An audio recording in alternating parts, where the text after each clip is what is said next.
دا د هغه سړي کیسه ده چې غږ یې کم دی خو پیغام یې ډیر دروند دی.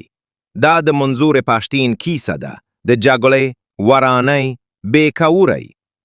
په هغه خاوره کې چې کلونه جګړه روانه ده، چې ماشومان پکې د ویرې سره لویږي او میندې پکې د زامنو انتظار کوي.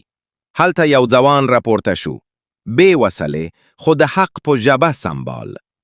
منظور پښتین د ټوپت خبرې ونه کړې، د نفرت غږ یې پورته نه کړ. هغه یوازې یو څه غوښتل: امن، انصاف او عزت. منظور خبرې کوي. هغه وویل: موږ جرم نه غواړو، موږ جګړه نه غواړو، موږ یوازې خپل حق غواړو.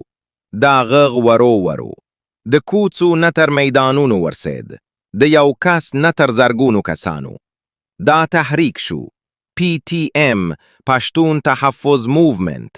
نه وسلې، نه تشدد، یوازې پوښتنې. زموږ خلک ولې ورکیږي؟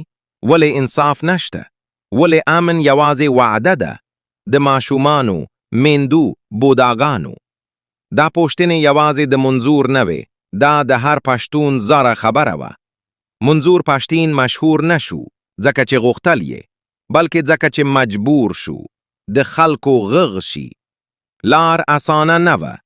فشارونه راغلل، خاموشه کول وغوښتل شول، خو غږ لپسې لوړ شو.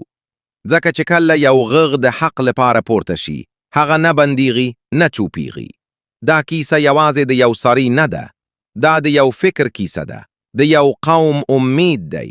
تر هغه چې انصاف نوي، امن نوي او حق نوي ورکل شوي، دا غږ به ژوندی وي.